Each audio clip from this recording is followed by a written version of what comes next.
Or what's the name? What's the name of that forest? What forest? The forest of the last unicorn. It's an enchanted forest. Alright, today we are in the enchanted forest. And we're going to remember the last unicorn. Thing is, since I don't have my little DV quarter like I normally do, and I haven't seen this movie in a few years, I don't really remember what it's about. But I believe in magic and unicorns and stuff. We're gonna look for a unicorn, and at the same time, Review the movie. review the movie to the best of my memory. I'm a Nostalgia Chick's biggest fan. Want to be her when I grow up, and want to find the last unicorn. The movie begins with these two dudes, right? Yeah. I mislike the feel of these woods.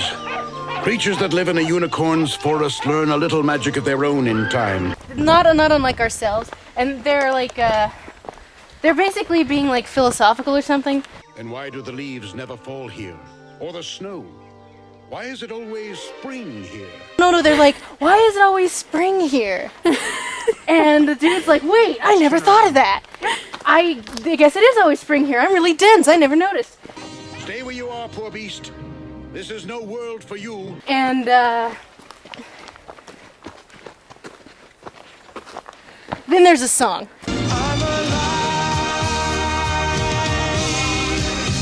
I'm alive. Yeah.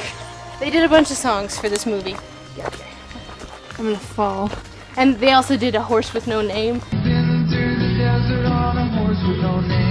You know, been through the desert with a horse. They did? Yeah, they did. That's awesome. Now you know. So then Mia Farrow, who's the unicorn, is like, blah, blah, blah. And, wait, that was before the song. She was married to Woody Allen. Yeah, she was married to Woody Allen. And they had a kid together, and he married it. They adopted a kid together, and then he married it.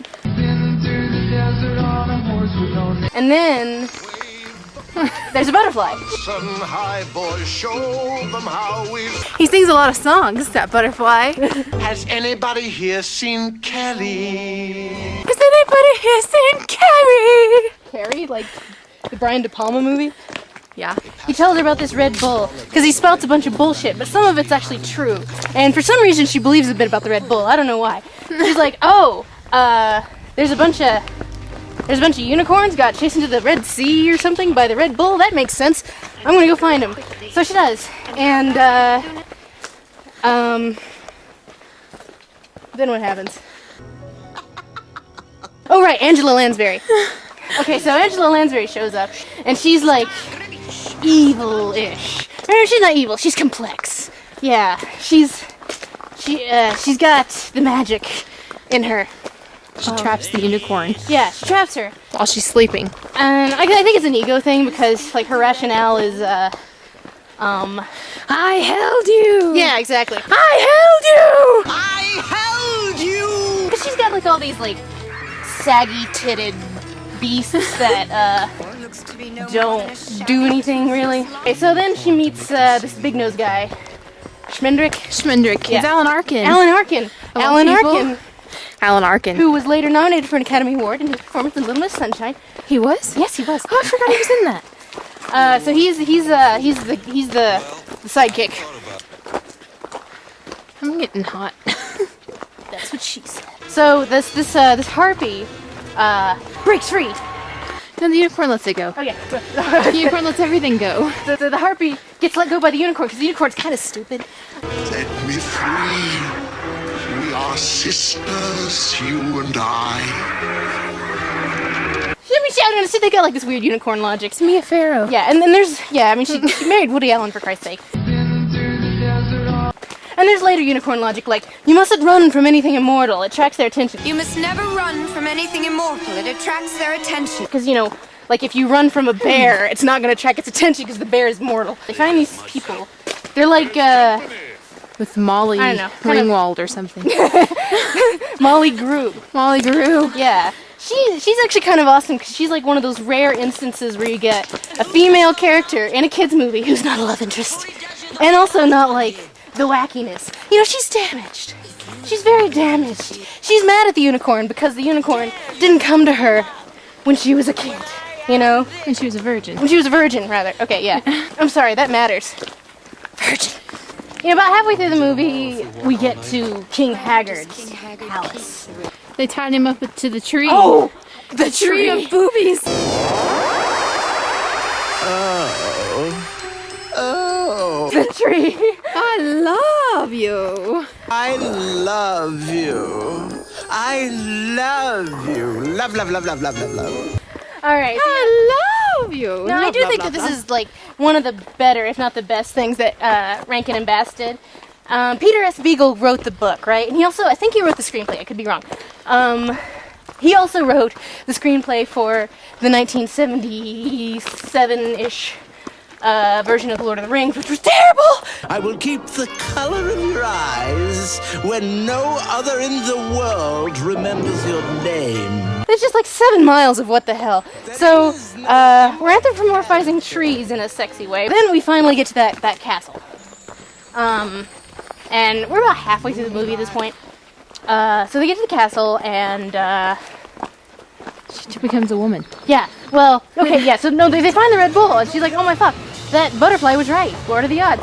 And, Molly, who was never satisfied, well, has a bit of a breakdown. You are an idiot! You've lost her!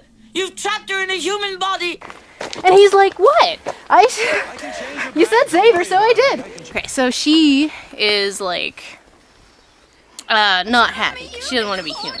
And, you know, because being human entails all this crap, like being in love and having emotions and Menstrual stuff. cycle? Menstrual cycle. Illogic, which unicorns ostensibly don't have. Love.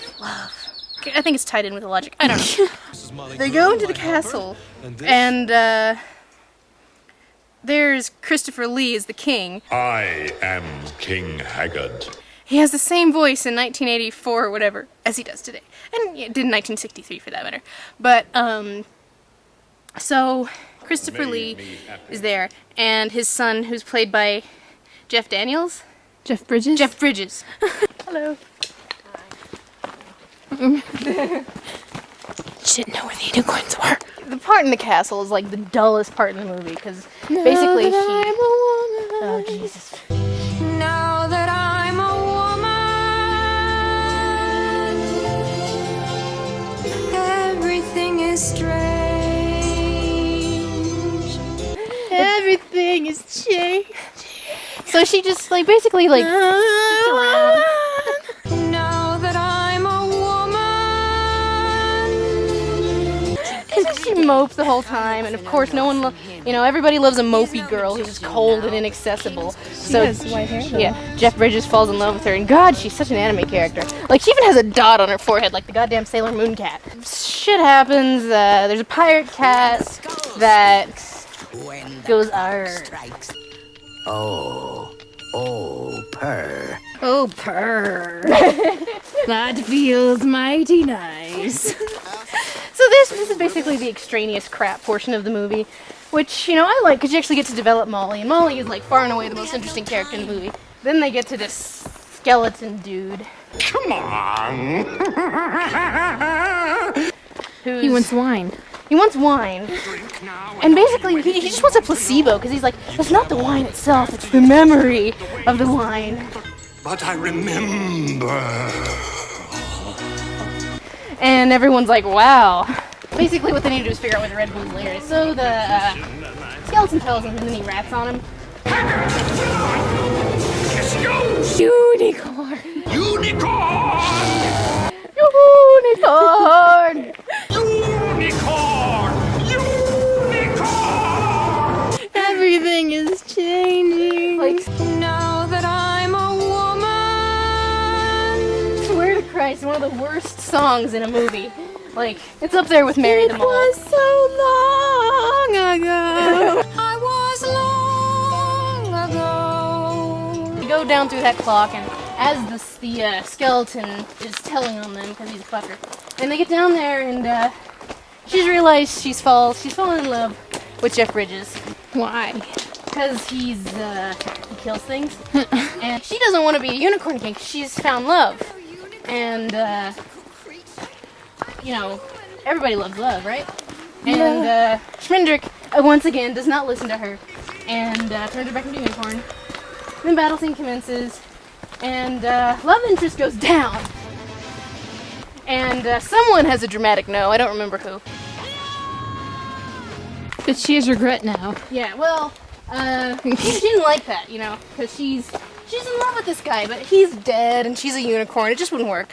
Which I guess it's like she finds her self-esteem or something, and all of a sudden that works. Like, that's all we need to get the Red Bull to be like, okay, fine. And then all of the unicorns come back. And suddenly, she's not the last unicorn anymore. She's like the 586th to last unicorn. It was so long ago. She brings the dude back to life, because unicorns can do that. And, I don't know, maybe she restores Molly's virginity, because she seems happy. And, basically says that I am the only unicorn to ever know what love is. Or regret. And so she leaves. And she goes back to her forest. And, everybody has, lost their innocence, I guess? I don't know. It's very deep. Schmendrick and Molly run off together. It's implied. Come with me. I will. I don't know, I think Molly's a little old for him. Molly's like in her late 30s. That's like 2 years away from death in that area. Schmendrick comes off as like, 26 to me. He's still got a little left in him, you know. We made it to the top of the Roan High Knob. I think this is the knob. Knob. Posing on a cliff-ish. Like Pocahontas? Well, like a unicorn. Okay. I don't see many unicorns up here, but I think that's because we've pretty much seen the last of the unicorns. I found my bow tie.